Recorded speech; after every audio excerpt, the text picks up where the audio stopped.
Continuemos con nuestra serie de Santiago, la cual hemos titulado Hacedores de la Palabra. Hoy continuaremos con el capítulo 1 y vamos a ver los versículos desde el 22 hasta el 25. Leamos la palabra. En la Nueva Traducción Viviente dice la palabra de Dios escrita: no solo escuchen la palabra de Dios, tienen que ponerla en práctica. De lo contrario, solamente se engañan a sí mismos. Pues, si escuchas la palabra pero no la obedeces, sería como ver tu cara en un espejo. Te ves a ti mismo, luego te alejas y te olvidas cómo eres. Pero si miras atentamente en la ley perfecta que te hace libre y la pones en práctica y no olvidas lo que escuchaste, entonces Dios te bendecirá por tu obediencia.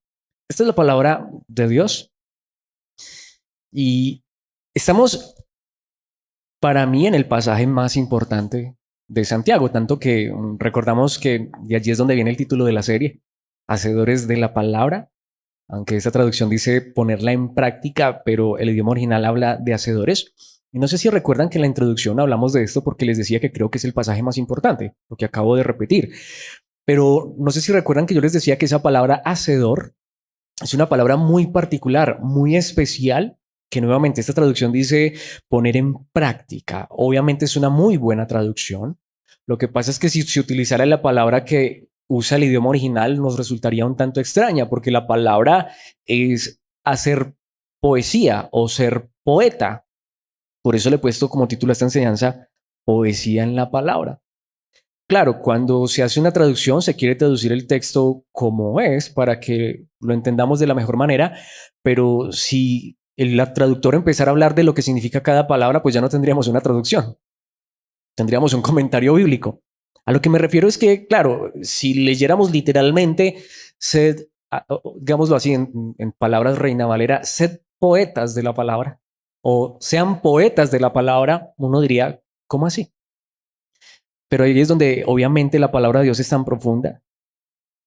De hecho, si yo empezara aquí a mencionar algunos nombres, por ejemplo Octavio Paz, Mario Benedetti, Federico García Lorca, Edgar Allan Poe. Bueno, puede ser que algunos de estos todavía no, pero ¿qué pasa si digo Pablo Neruda? Sí, de pronto no tenemos que ser muy sabios, muy estudiosos para alcanzar a reconocer algunos de estos nombres. Bueno, ¿qué tal si les digo William Shakespeare? ¿Sí?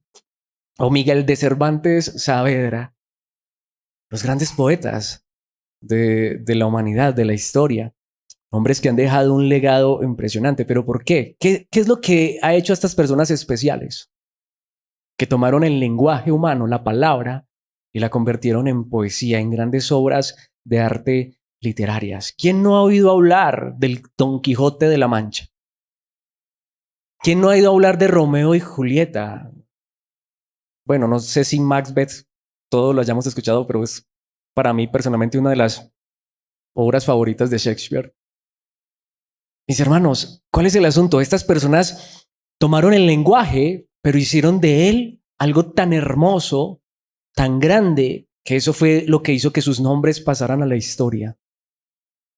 No tomaron el lenguaje como lo tomamos nosotros, normal, común y corriente, que hasta a veces lo atropellamos, sino que tomaron el lenguaje y lo llevaron a su máxima expresión. Fueron poetas, fueron grandes escritores de la antigüedad, que nuevamente, que si al menos hemos pasado por las puertas de un colegio, al menos nos han llevado a pensar en los escritos de estos hombres. Pero digamos lo que entonces esa es la analogía que usa la palabra de Dios. Vamos a decirlo de esta manera, como lo que hizo Shakespeare con el lenguaje, como lo que hizo Miguel de Cervantes con el Quijote, una obra maestra. Es lo que Dios quiere que nosotros hagamos con su palabra. Que no solamente sean palabras comunes y corrientes, sino que entendamos que nosotros somos llamados, o voy a decirlo de esta manera, aunque ahí es donde llega también el punto. Él obviamente es el poeta, que fuéramos nosotros su pluma y que Él nos tomara en sus manos e hiciera de nuestras vidas, a través de su palabra, una poesía. Uy, eso sonó muy bonito, ¿cierto? Entonces, claro, la traducción no puede decir eso, porque ya no sería una traducción. Pero eso es lo que quiere decir. De hecho, aquí les acabo de resumir la verdad de la palabra de Dios. aunque por supuesto vamos a ver algunos puntos allí. Pero antes de ir directamente al pasaje, yo quiero mostrarles algunas de las ocasiones en las que se utiliza particularmente esa palabra que se puede traducir hacedor de la palabra o poner en práctica. Voy a ponerles el ejemplo en Job capítulo 40, versículo 19. Dios mismo está hablando de una de sus criaturas. Aquí algunos han pensado que se puede estar hasta hablando de una criatura mítica porque parece ser que es un dragón, pero no es el diablo. La Biblia habla de dragones, no sé si ustedes sabían eso. De hecho, aquí la Biblia le da el nombre a esta criatura que si tú la miras, literalmente parece un dragón. ¿Existieron o no existen los dragones? Eso lo sabe Dios, no lo sé. La Biblia habla de estas criaturas. Y en Job, Dios mismo le está diciendo a Job, tú conoces el Behemoth, que es el nombre que se le da a esta criatura en esta literatura. Y obviamente esto está en el capítulo 40, pero ¿qué dice particularmente el versículo 19? Es un excelente ejemplo de la obra de Dios, aunque la mejor traducción debería ser, es una obra excelente de Dios. Es decir, Dios le está diciendo a Job que él conoció a esta criatura. Lo que les digo, no sé realmente cómo era esta criatura. Parece ser que todavía no se encuentran los fósiles de esta criatura, o puede ser que todavía esté viva porque la Biblia enseña que es una criatura marina. Y si tú sabes un poquitico de esto, sabrás que el mar es lo más inexplorado por el ser humano. Se cree que hay animales, criaturas habidas y por haber que todavía no tienen ni idea de que existen. Y quién sabe cuántas sorpresas habrá por allá en esas profundidades. Y parece ser que para esta época se reconocía que había una criatura impresionante. En otros lugares se le llama Leviatán. Literalmente parece ser la descripción de un dragón, una criatura formidable. Y Dios dice, ¿y saben quién la hizo? Yo la hice. Y es un excelente ejemplo de la obra de Dios, aunque aquí esta traducción lo hace en tercera persona, pero es Dios mismo quien le está hablando de esto a Job. Y solo su creador puede amenazarlo, queriéndole decir, sabes, es una criatura que ni el ser humano, o sea, una criatura bajo la cual el ser humano no tiene potestad. Pero ¿cómo la llamó? Una obra maestra, literalmente se podría traducir, es un poema de la creación de Dios. Es la palabra que se está utilizando allí en Santiago para decirnos que seamos hacedores o poetas de la palabra. Entonces Dios utiliza esas creaciones particularmente asombrosas para el ser humano para decir, esto es un poema de Dios. Es más, en Marcos capítulo 10, versículo 6, Jesucristo precisamente utilizó esa palabra para hablar sobre el matrimonio.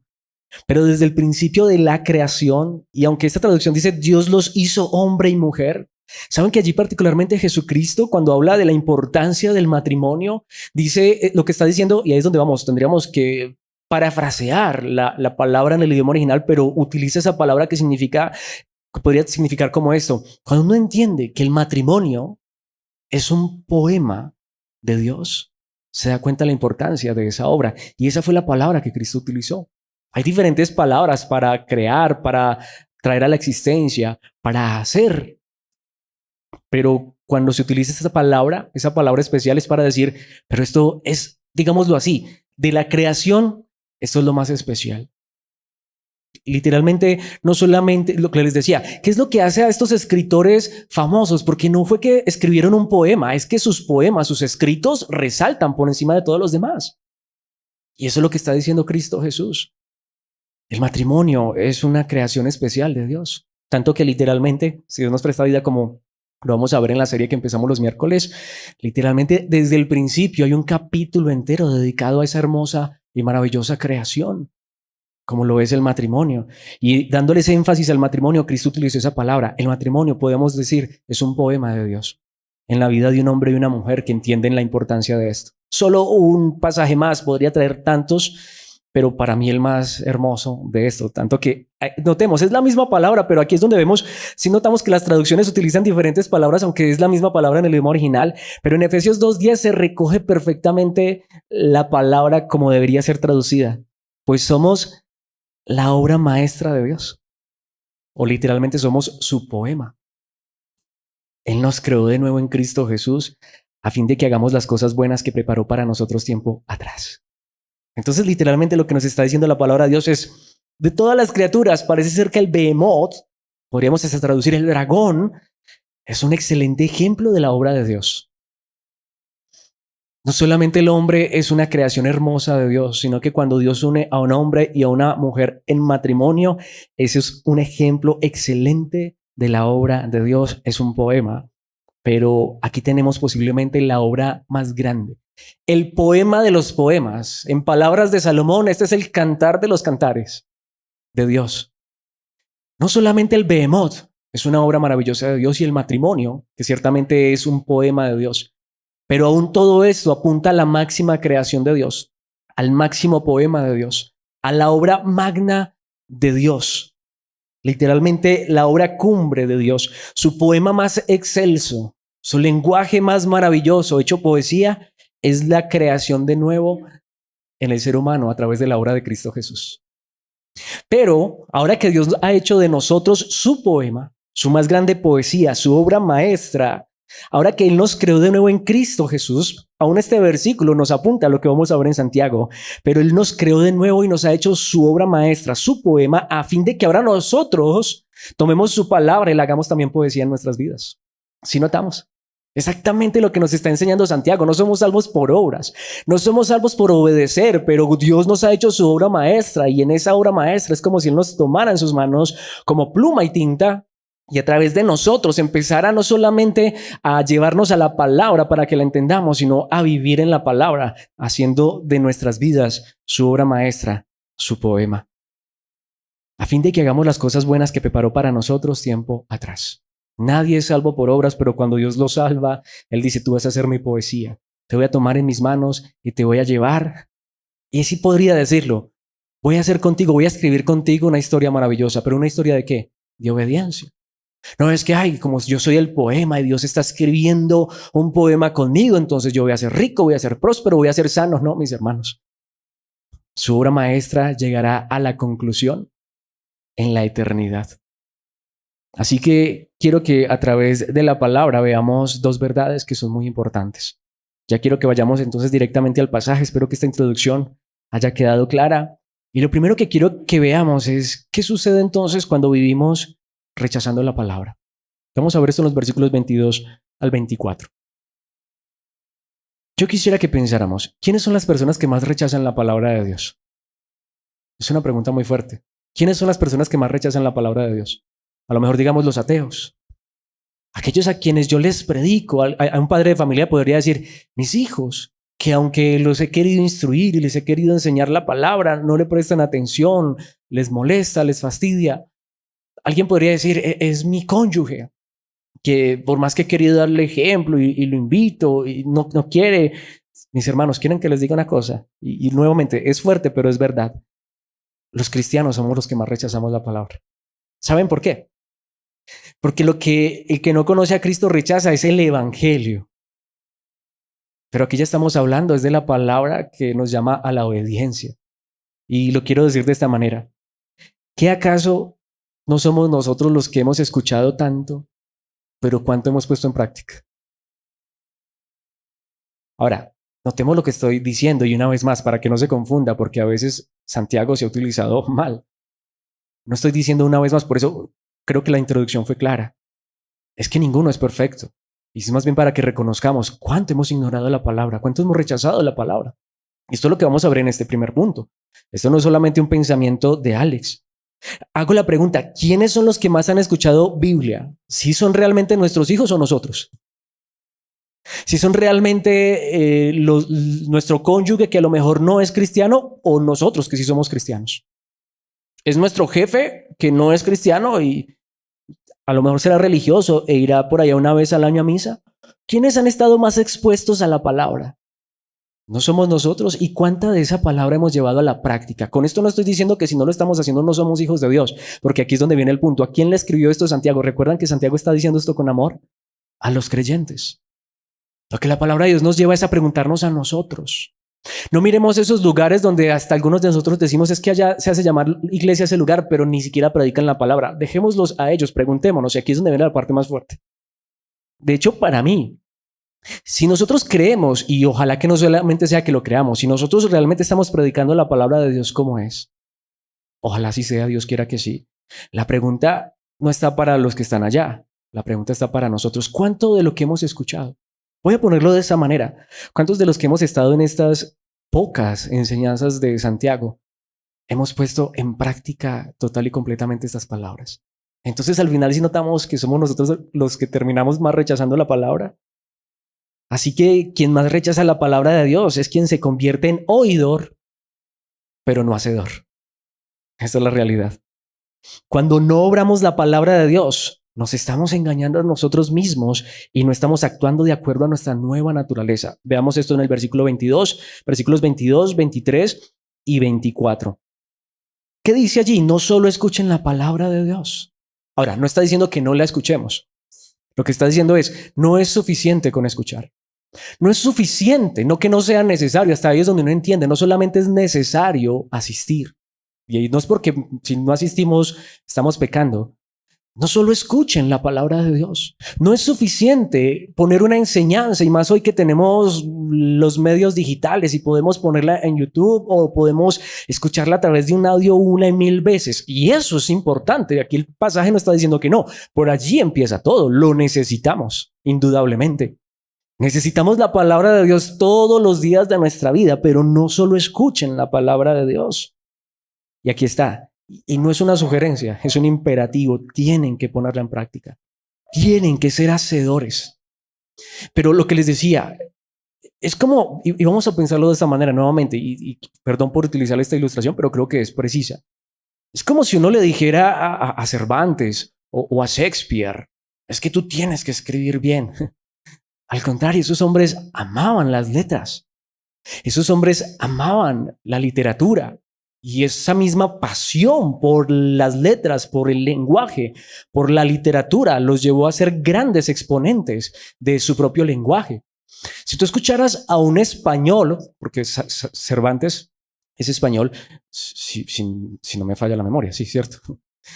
Y lo digo porque en estos días escuchaba a un español muy letrado, de hecho es un teólogo muy letrado, y él decía, es triste que una persona en el siglo XXI no sería capaz de leer a Cervantes cuando Cervantes escribió, es decir, en el idioma original de Cervantes.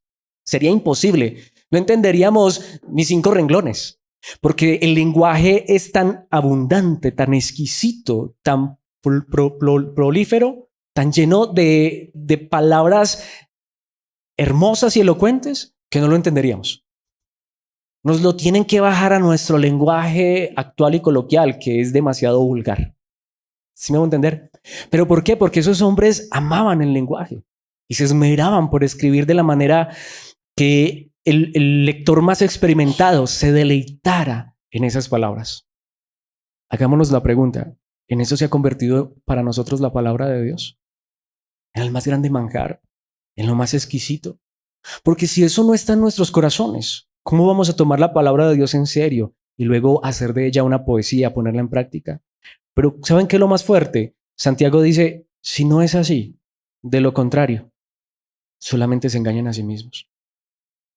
No sirve de nada, al final no es suficiente asistir a un lugar, a una congregación local. No sirve al final, es simplemente un engaño, un autoengaño, y es una palabra muy fuerte, pero claro, Santiago está sacudiendo a aquellos que él considera sus hermanos. Él no los está condenando, él les está llamando la atención con amor, con misericordia y con gracia. Él no está diciendo que no son cristianos, que no son hijos de Dios. Él les está diciendo, ustedes nacieron de nuevo. Es más, quiero decir, en este versículo, literalmente, el versículo empieza con un pero, recordándonos que Dios nos ha hecho nacer de nuevo y que nosotros somos llamados a obrar conforme a la palabra porque somos hijos de Dios. Entonces lo que Santiago está diciendo es, mira, presta atención porque tú eres hijo. No te engañes a ti mismo. Pero ¿cómo sabemos si nos estamos engañando a nosotros mismos? Porque puede ser que asistir, escuchar la palabra sea solo un compromiso. Ya escuché la enseñanza. Ya cumplí. Le puedo decir al pastor que me gustó la enseñanza que dio. Y si te gusta, ojalá que sí. Pero mis hermanos, no es suficiente. Es la primera parte, que es necesaria, por supuesto. Pero no solamente es escuchar, es poner en práctica.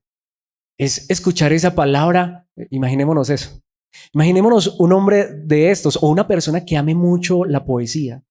¿Se imaginan qué es para una persona que ama la poesía escuchar un poema de Cervantes? Yo tuve una profesora, bueno, tuve varias profesoras, pero particularmente una profesora de español, que fue la misma profesora de mi esposa.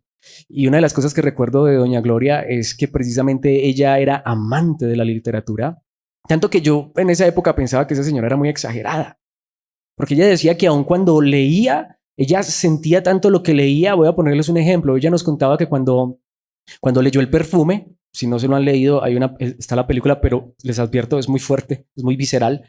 Pero ella decía que hasta sintió náuseas leyendo y que literalmente sentía que se iba a desmayar porque amaba tanto la literatura que se sumergía en ella. Eso es lo que la palabra de Dios nos está diciendo, que Dios nos ayude a amar tanto su palabra, que nos sumerjamos en ella, que nos adentremos en ella. Tanto que literalmente el idioma original utiliza dos palabras, dice no sean monoyentes, como lo que le dicen a uno, o sea, por un lado no más, le entra por un lado, sí, y le sale por el otro. No es solo una dirección, ya escuché. No, ¿saben qué es lo que dice? Lleven todo esto al razonamiento más alto, porque si no, su razonamiento es engañoso. Si mi razonamiento es, ya escuché la palabra, y llega hasta ahí, si soy solo monoyente, es decir, una sola dirección, la pregunta es, ¿y qué? ¿Cuántas enseñanzas he escuchado? ¿Cuánta palabra he oído? No va a ser real en mi vida esa palabra, va a ser solamente oído esa palabra si no la llevo a la práctica. Y eso es lo que Santiago está diciendo. Versículo 23. Pues si escuchas la palabra, pero no la obedeces, vuelve al asunto. Si la escuchas, lo que les decía, si como nosotros, yo leí El perfume, de hecho después me vi la película. Hombre, sí es fuerte, es visceral, pero yo no sentí nada. Esa profesora tan exagerada. Bueno, es que ella la vivía, ella se sumergía, ella se adentraba, ella hasta sentía en su cuerpo. Para ella, como que esas palabras le entraban por ósmosis, es decir, se le metían por los poros. Hoy la entiendo. Eso es lo que Dios quiere que hagamos con la palabra. Y ahí es donde vamos. Dios no está en contra de las emociones, pero que sea una emoción verdadera que sale de la verdad y dice, Señor, yo quiero vivir esta verdad. Yo no quiero que este mensaje solamente sea un mensaje bonito. Ya lo escuché. A los 8 días ni recuerdo qué fue lo que escuché. Ya vimos la primera carta a los Corintios, segunda carta a los Corintios. ¿Cuántos libros completos de la Biblia hemos estudiado aquí? ¿Cuánto de eso recordamos? ¿Cuánto de eso queremos llevar a la práctica? ¿Cuánto de eso es poesía en nuestras vidas? Pues si escuchas la palabra pero no la obedeces. Y aquí viene, y voy a ser aquí controversial, pero es necesario. Y no es para criticar a nadie. Yo mismo lo creí. Es más, creo que en algún momento lo enseñé. ¿A cuántos de nosotros nos enseñaron que la Biblia, la palabra es espejo? De hecho, he escuchado a grandes predicadores que admiro y respeto diciendo que la Biblia es espejo, que la palabra es espejo. Quiero decirles, nos enseñaron mal. Es todo lo contrario. Es todo lo contrario. Y ya les voy a decir por qué. Porque el texto lo dice literalmente. La palabra, de hecho, la palabra de Dios nos está haciendo es cuidado de hacer de la Biblia un espejo. Es lo contrario. ¿Por qué? Porque si escuchas la palabra pero no la obedeces, ¿sí? Si me engaña a mí mismo, sería como ver tu cara en un espejo. Lo que está diciendo es, aquella persona que solo escucha pero no obedece, fue como ver su cara en un espejo. No está diciendo que la palabra de Dios es espejo, está diciendo lo contrario. La peor analogía es ver la palabra como un espejo. Más porque tengamos en cuenta algo, esto fue escrito hace 2000 años atrás aproximadamente. ¿Cómo eran los espejos en esa época? No son los espejos que tenemos ahora. Eran pedazos de metal pulidos. De hecho, normalmente eran unas mesas pulidas de metal, de bronce particularmente, que era uno de los metales más valiosos, pero de los menos costosos dentro de los metales preciosos.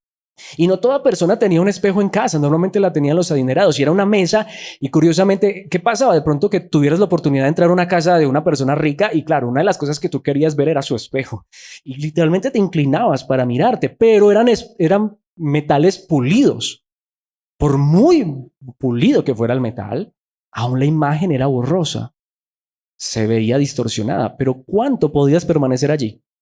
Ni siquiera hoy, que literalmente podemos hasta cargar un espejo en nuestro bolsillo, y aunque uno podría decir de manera exagerada, pues de pronto las jovencitas, las adolescentes quieren vivir pegadas del espejo. ¿Pero por qué? Precisamente porque necesitan recurrir constantemente al espejo, porque uno se mira al espejo, pero a los 5 minutos dice, ay, ¿será que sí estoy bien? Eso es lo que está diciendo el texto. Ahora imaginémonos en una época donde tú no podías cargar un espejo. Y literalmente uno se mira al espejo y voltea y uno, ¿será que sí? Está diciendo, no hagas de eso la palabra. Porque si haces de la palabra como un espejo, sería como ver tu cara en un espejo. Te ves a ti mismo, dice el versículo 24, luego te alejas y te olvidas cómo eres.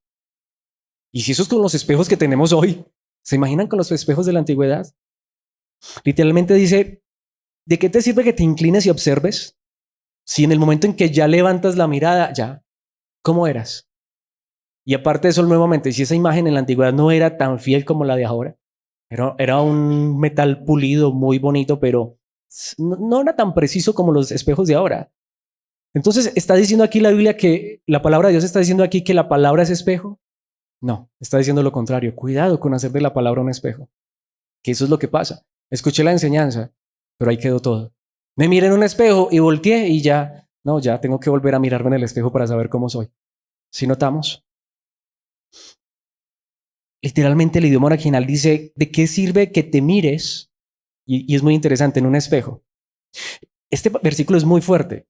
Pregunta, y es lo que va a decir el texto. Yo me miro en un espejo, literal, un espejo físico, que es la analogía que se está utilizando aquí. Pregunta, ¿qué se ve en ese espejo? ¿Se ve lo de adentro o lo de afuera? Literalmente el idioma original dice, te ves a ti mismo, luego te alejas y te olvidas cuál es tu verdadero carácter. Yo me puedo mirar en un espejo, hasta allá es donde vamos. ¿Qué hace uno con el espejo? Pues mirarse si está, bueno, ya iba a decirles que bien peinado, pues yo ya no.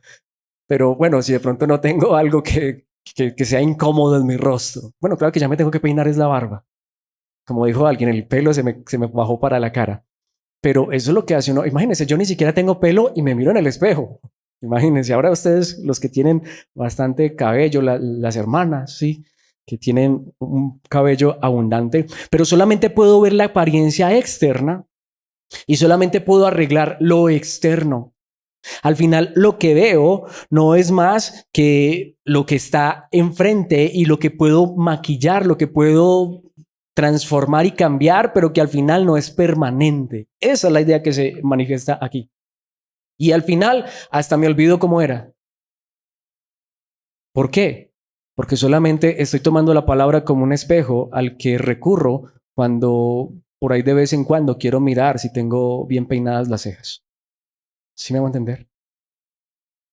De hecho, Santiago va a volver a tomar esta verdad en el capítulo 4, versículo 17, y dice, recuerden que es pecado saber lo que se debe hacer y luego no hacerlo.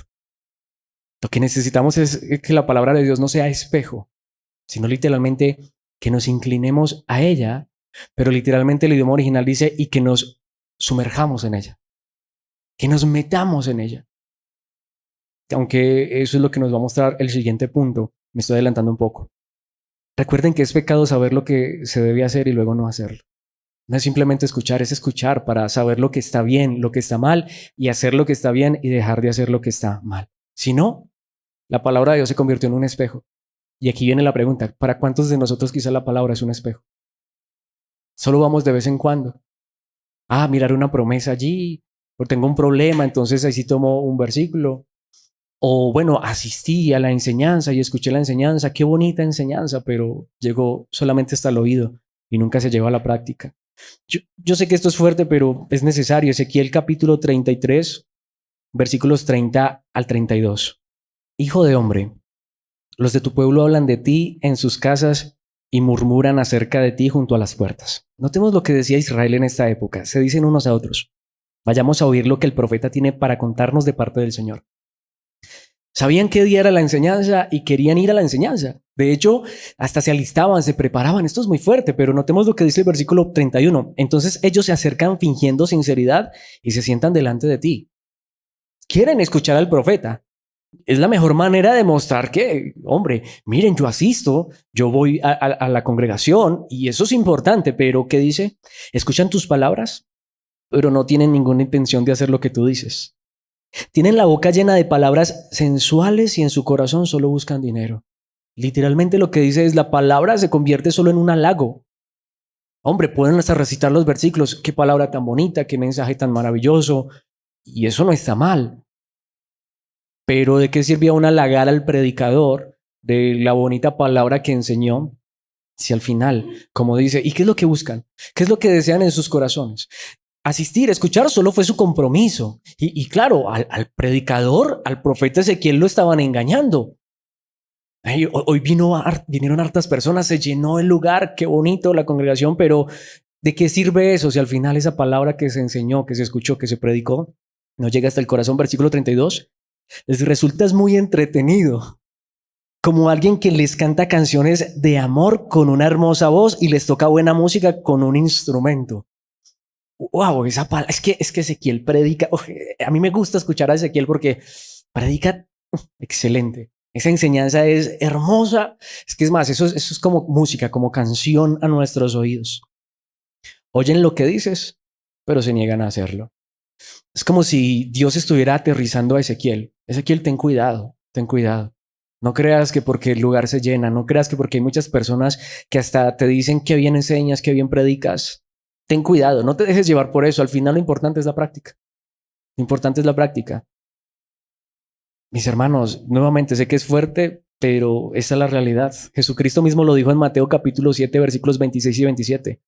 Sin embargo, el que oye mi enseñanza, tenían el mejor maestro de todos, asistían a Jesús y no les importaba si era en la sinagoga, en el templo o hasta en la montaña, allá iban. De hecho, esto lo dijo en el Sermón del Monte. ¿Cuántas personas había? Una multitud. El que oye mi enseñanza y no la obedece es un necio como la persona que construye su casa sobre la arena. Cuando vengan las lluvias y lleguen las inundaciones y los vientos golpeen contra esa casa, se derrumbará con un gran estruendo. ¿Quién lo dijo? Cristo mismo. ¿A quién le dijo eso? ¿A las personas que no venían?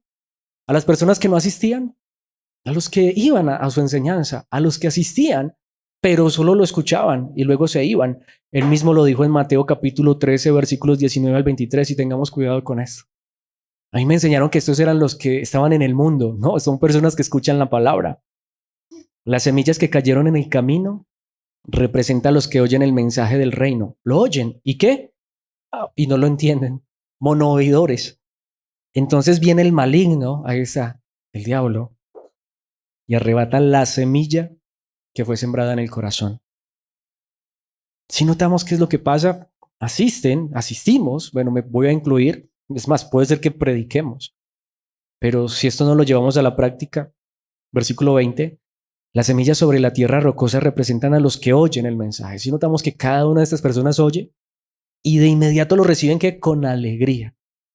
Es decir, claro, y estuvieron hasta pendientes y el mensaje, uff, qué palabra tan maravillosa, tan poderosa, pero como no tienen raíces profundas, no duran mucho. O mejor, la palabra no dura mucho. En cuanto tienen problemas o son perseguidos por creer la palabra de Dios, caen. Las semillas que cayeron entre los espinos representan, si vemos, a los que oyen la palabra de Dios. Pero muy pronto el mensaje queda desplazado por las preocupaciones de esta vida y el atractivo de la riqueza, así que no se produce ningún fruto. Claro, están los que sí oyen y obedecen. Versículo 23, las semillas que cayeron en la buena tierra representan a los que de verdad oyen y entienden la palabra de Dios y producen una cosecha. Y claro, puede ser que todos no lo hagamos de la misma manera, pero como dice, 30, 70 y hasta 100 veces más numerosa de lo que se había sembrado. Y en algún momento lo decíamos, a lo mejor no seamos de los que dan 100 por uno. No estoy hablando de dinero, tener cuidado, que esa es la expresión que se utiliza mucho para esto. Estamos hablando de obedecer la palabra. Puede ser que seamos de los que es 30, pero hay fruto, hay obra, hay poema.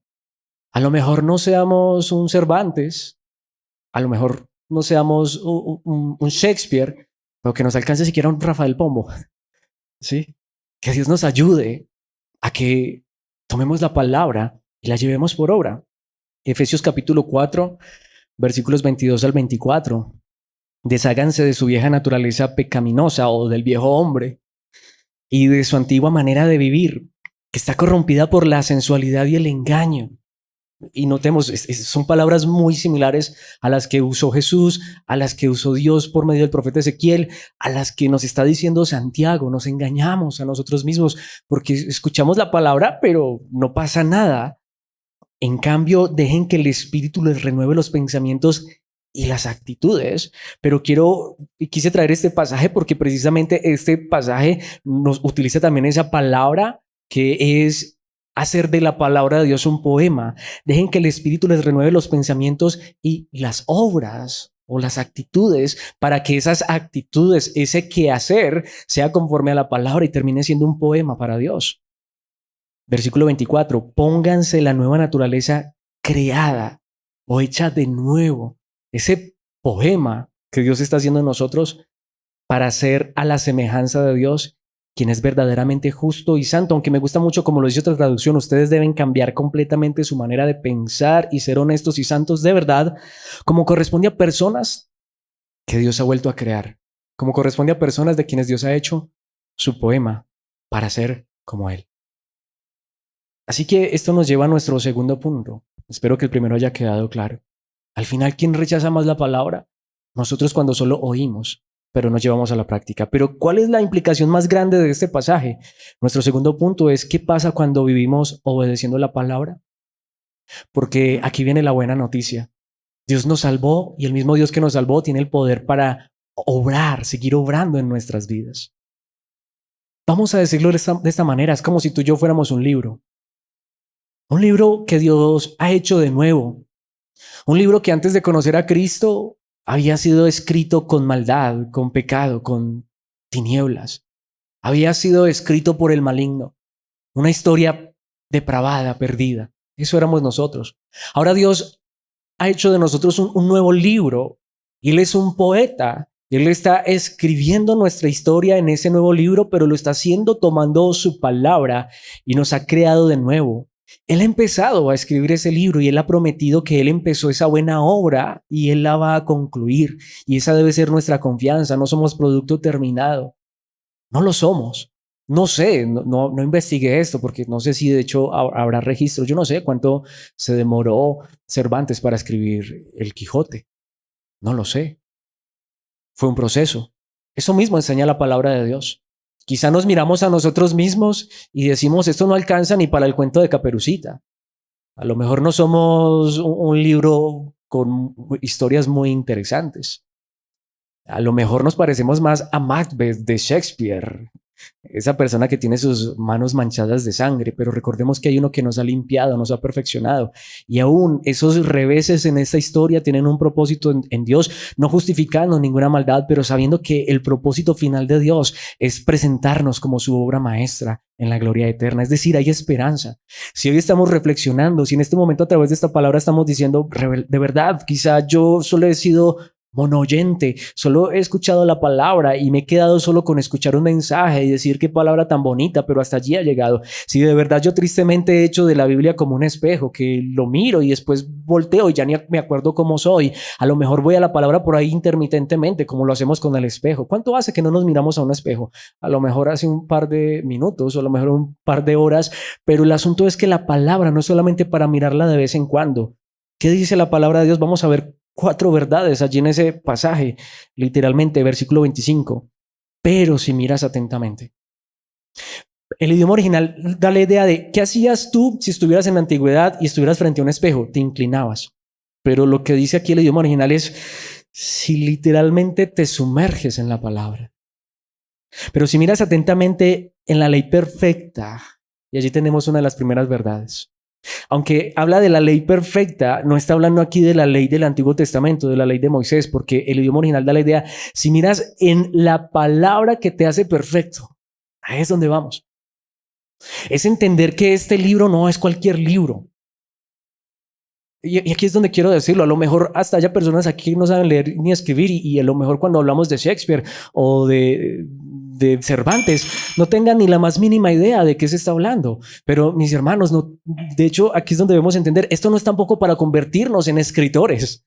Es entender que este libro no es cualquier libro, es un libro que transforma y que cambia, que no es simplemente para mirar de vez en cuando, no es para cargarlo como un espejo. Mis hermanos, es para sumergirnos en esa verdad, para inclinarnos. Y es como si dijera, en un espejo no lo puedes hacer. Si en un espejo te inclinas y te tiras, pues te golpeas. La palabra, tú puedes inclinarte y sumergirte en ella y dejar que ella sea tu vida, porque ella te va a perfeccionar, porque esa palabra es perfecta. Y esa palabra perfecta que nos dice cómo es el varón perfecto, y Cristo es el varón perfecto. Esa palabra que nos dice cómo es el modelo perfecto que Dios ha diseñado para ti y para mí. Allí está esa perfección. Pues si nos sumergimos en ella, Dios toma esa palabra y la hace viva en nuestros corazones. Nos perfecciona. La ley perfecta. ¿Pero por qué? Porque nos hace libres. Y aquí da el sentido de libertad moral, libertad del pecado. Pero es maravilloso porque ¿qué está diciendo Santiago? Yo soy consciente de que todavía no son perfectos, ni yo lo soy, diría Pablo. Yo soy consciente que todavía estamos luchando con el pecado. Santiago nos lo viene mostrando, las tentaciones. Yo sé que todavía luchas con la ira, pero recuerda que en la ira del hombre no obra la justicia de Dios. Es decir, Santiago sabe que los cristianos no son perfectos, pero él sabe que Dios quiere perfeccionarnos y ese es su propósito final y glorioso. Así que, ¿qué es lo que nos va a llevar a la perfección? Aunque no nos gustaran las letras, ¿cómo rechazar ese libro maravilloso cuyas palabras son palabras de vida, que nos habla de aquel que es la vida misma, que se entregó por nosotros para darnos vida eterna, pero no solamente para llevarnos al cielo, sino que Él ha hecho de nosotros su obra maestra, está escribiendo su poema más grande y allí están las letras con las cuales Él lo está haciendo y quiere hacerlo en nuestras vidas y la pones en práctica y la haces tu poema. Y no olvidas lo que escuchaste, si notamos que es contrario a lo del espejo. Allí es donde vemos, mis hermanos, entonces tenemos dos cosas. Dios nos perfecciona, Dios nos liberta del pecado, de la maldad, y dice, y la pones en práctica y no olvidas lo que escuchaste. También nos habla de ser fortalecidos en nuestro diario caminar. Es lo tercero que nos muestra este pasaje, pero allí es donde vamos y aquí es donde viene el punto. Y esto es lo triste. A muchas personas les han enseñado que si obedecen, Dios los bendice. Eso es verdad, pero no es lo primero. No es lo primero. Yo no debería de querer obedecer porque es que si obedezco, Dios me va a bendecir. Mi hermano, Dios nos va a bendecir si obedecemos, pero eso debería ser el último resultado que deberíamos esperar. Porque verdadera bendición es ver el carácter de Cristo reflejado en mi conducta día tras día. Si no, todo lo demás, que es añadidura, se puede convertir no en bendición, sino en maldición. Literalmente el idioma original dice, y Dios te bendecirá por tu obediencia, aunque aquí es donde viene, pero qué bendición. A lo mejor ya pensamos en lo material. De hecho, hay una traducción que lo recoge y lo dice de manera perfecta. Y serás verdaderamente feliz. Serás verdaderamente feliz. Porque la verdadera felicidad es la bendición que Dios trae, pero no esa que enriquece, humanamente hablando, sino la que enriquece y no añade tristeza. Esa es la verdadera bendición. Y esa sería la pregunta. Yo quisiera que pensáramos en esta hora, en esta ya tarde. ¿Cómo seríamos o por qué seríamos felices en este momento? Plena y verdaderamente felices. Porque estamos viendo cómo Dios está libertándonos del pecado, nos está perfeccionando y nos está llevando a poner en práctica su palabra. ¿O seríamos verdaderamente felices si nuestras bendiciones se reducen solamente a cosas materiales? Esa es la pregunta honesta. El que se inclina y mira dentro de la palabra no va a empezar a buscar promesas para hacerse rico en esta tierra. Va a entender que la más grande riqueza es ser conformado a la imagen del Hijo de Dios, es ser perfeccionado en su carácter interior. Nuevamente, el que se mira en el espejo solamente puede arreglar su apariencia externa, pero el que mira a la perfecta ley que lo hace libre, que lo rescata, que lo liberta constantemente, va a ir más allá que una apariencia externa, va a ir más allá que las cosas materiales, va a encontrar su deleite, su alegría, su felicidad, su bendición en obedecer. Entonces Dios te bendecirá por tu obediencia, aunque la mejor traducción sería, y tu mayor bendición será obedecer a Dios. Esa es la verdadera bendición. Como lo diría el Salmo, de hecho David en el Salmo 19, versículos 7 y 8, aunque todo el Salmo habla de esto y es maravilloso, las enseñanzas del Señor son perfectas, reavivan el alma. Esa es la perfección. Los decretos del Señor son confiables, hacen sabio al sencillo. Sé que soy un ignorante, pero lo que me va a llevar a la sabiduría verdadera es la palabra de Dios. Los mandamientos del Señor son rectos, traen alegría al corazón. Los mandatos del Señor son claros, dan buena percepción para vivir. Como lo diría el mismísimo Señor Jesucristo en Juan capítulo 8, versículos 31 al 36. Jesús le dijo a la gente que creyó en Él, ustedes son verdaderamente mis discípulos si se mantienen fieles a mis enseñanzas. Eso es lo que es ser discípulo de Cristo. Pero ¿qué dice el versículo 32 famoso? Y conocerán la verdad y la verdad los hará libres. Pero aquí vienen dos preguntas. ¿Cuál es la verdad? La verdad de Cristo, las enseñanzas de Cristo, su palabra, que es perfecta. ¿Libres de qué? Esa es la pregunta. ¿Libres de qué? La respuesta viene a continuación, versículo 33. Nosotros somos descendientes de Abraham, le respondieron aquellos a quienes Jesús les dio estas palabras. Nunca hemos sido esclavos de nadie. ¿Qué quieres decir con los hará libres? Bueno, Jesús les da la respuesta. Jesús contestó, les digo la verdad, todo el que comete pecado es esclavo del pecado. Ellos de una vez pensaron en lo material. Nosotros no somos esclavos, mire que caminamos libres, aunque curiosamente era una ironía porque sí estaban oprimidos por Roma. Pero ya sabes, como el que se las quiere saber todas, el que no acepta ninguna. Nosotros no somos esclavos, nosotros somos libres. Esperen. Jesús les dice, yo les estoy hablando de una libertad más grande. Yo no estoy hablando de una esclavitud física, aunque Jesucristo pudo haberles recriminado y decirles, y no bien pues muy aburridos bajo el imperio romano y esperando un Mesías que lo liberte del imperio romano. Pero él no hizo eso, porque se suponía que eran personas que habían creído en él. Él les está enseñando la verdad. La libertad que Cristo quería traer era ¿de qué? Del pecado. Pero ¿cómo vamos a ser libres? Cuando miramos atentamente a la ley perfecta que nos hace libres, cuando estamos pendientes a sus enseñanzas, cuando somos discípulos de Cristo no por asistir a una iglesia, habernos hecho bautizar y cargar una Biblia debajo del brazo o en el celular, mis hermanos, sino cuando la verdad de Dios se hace viva en nuestros corazones. ¿Y qué dice el versículo 35? Un esclavo no es un miembro permanente de la familia, pero un hijo sí forma parte de la familia para siempre. Y allí viene la promesa más grande. Versículo 36. Así que si el hijo, hablando de él, que él es el verdadero hijo, el unigénito, los hace libres, se podría traducir, si el hijo los hace hijos y los liberta del pecado, ustedes son verdaderamente libres. Pero aquí viene la pregunta más importante. ¿Cómo es que Cristo hace esto? Mis hermanos, la obra en la cruz es perfecta y ya fue concluida. Pero aquí Cristo está dando una enseñanza que también es verdad. No solamente Cristo murió en la cruz para libertarnos de nuestros pecados, nos dejó su palabra para seguirnos libertando. Yo hoy necesito todavía seguir siendo libre. Yo hoy necesito seguir siendo transformado. Cristo nos quiere seguir haciendo verdaderamente libres porque Él nos ha hecho hijos, pero Él quiere que seamos hijos obedientes como Él mismo lo fue. A lo mejor no somos tan obedientes como Él, somos tan imperfectos, pero Él ha querido, quiere y nos está perfeccionando. Por eso ahora vimos una parte de la enseñanza donde Jesús mismo dijo, el que oye mi palabra y no la obedece es necio, es como una persona que construyó su casa sobre la arena. ¿Y qué pasó cuando vinieron las circunstancias difíciles? Esa casa se vino abajo y fue una grande ruina, pero él también dijo en Mateo 7, 24 y 25, todo el que escucha mi enseñanza y la sigue es sabio, como la persona que construye su casa sobre una roca sólida. Aunque llueva cántaros y suban las aguas de la inundación y los vientos golpeen contra esa casa, no se vendrá abajo porque está construida sobre un lecho de roca. Nuestra vida realmente está construida sobre Cristo, no como una frase de cajón o una canción, sino porque su palabra es viva en nuestro corazón. Eso es construir nuestra vida, nuestra casa sobre Él. Como lo diría Juan en el capítulo 3 de su primera carta, versículo 18. Queridos hijos, que nuestro amor no quede solo en palabras. Mostremos la verdad por medio de nuestras acciones. Obremos la verdad por medio de nuestras acciones. En Efesios capítulo 3, versículo 20, y con esto termino, porque creo que es la mejor manera de concluir un mensaje como estos. Y ahora, que toda la gloria sea para Dios.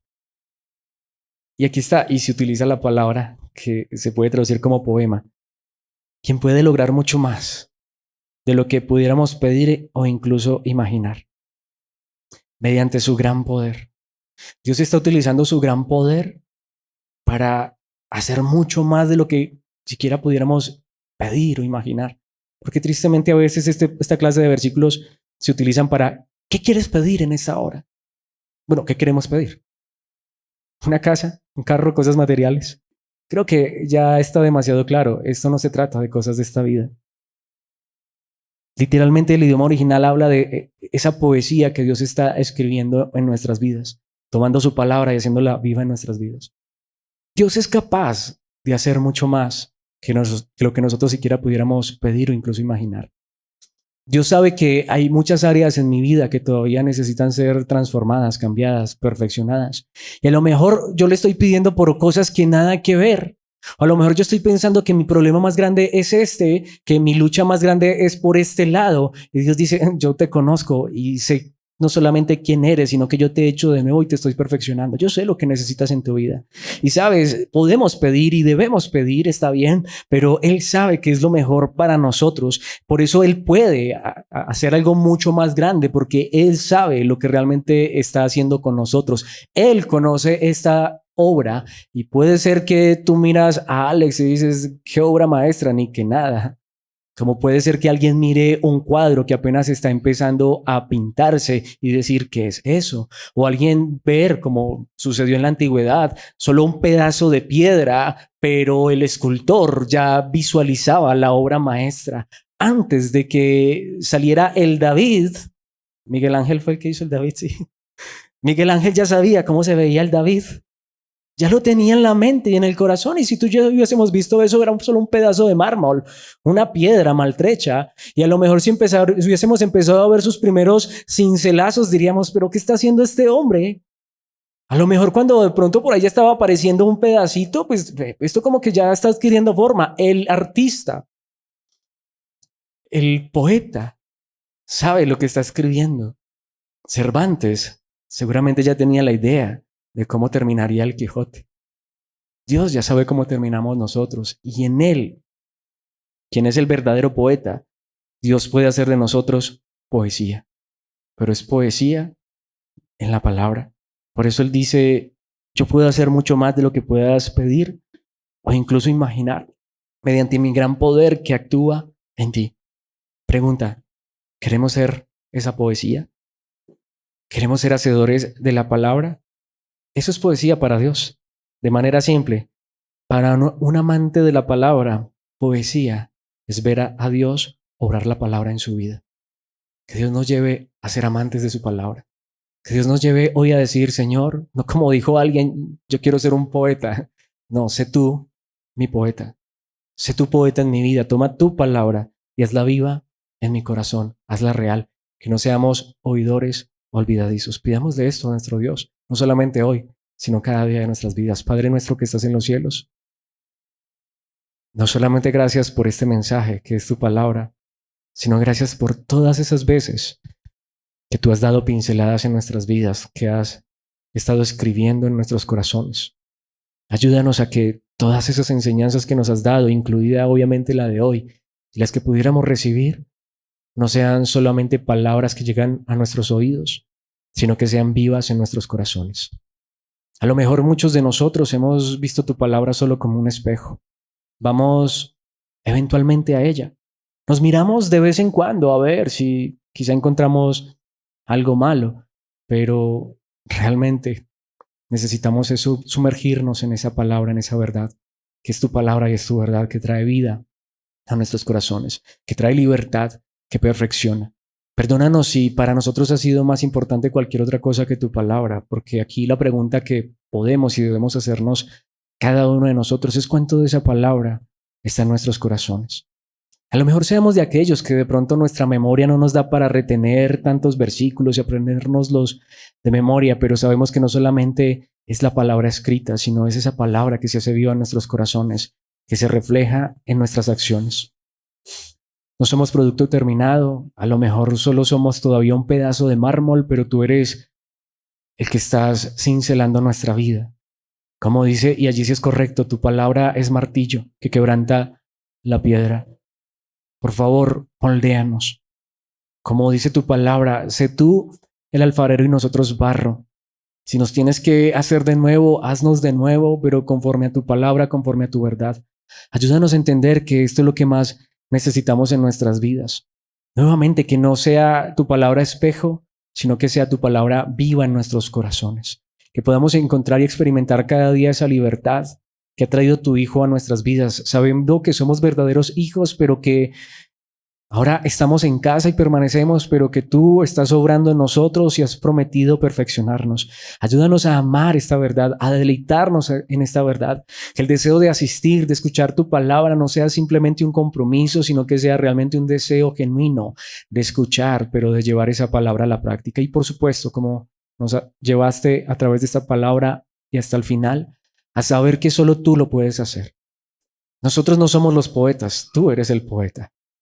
Nosotros no somos la palabra, Tú, amado Cristo, eres la palabra y solo a través de tu Espíritu esa palabra se puede hacer viva en nuestros corazones, en nuestras vidas, en nuestro diario caminar. Permite, por favor, que esta sea la verdad que experimentemos día tras día, hasta que lleguemos a la eternidad y veamos esa obra maestra concluida. Mientras tanto, permítenos descansar en tu obra y pedirte todos los días que sigas obrando en nuestra vida. Te lo pedimos en el nombre de tu amado Hijo Jesucristo. Amén y amén.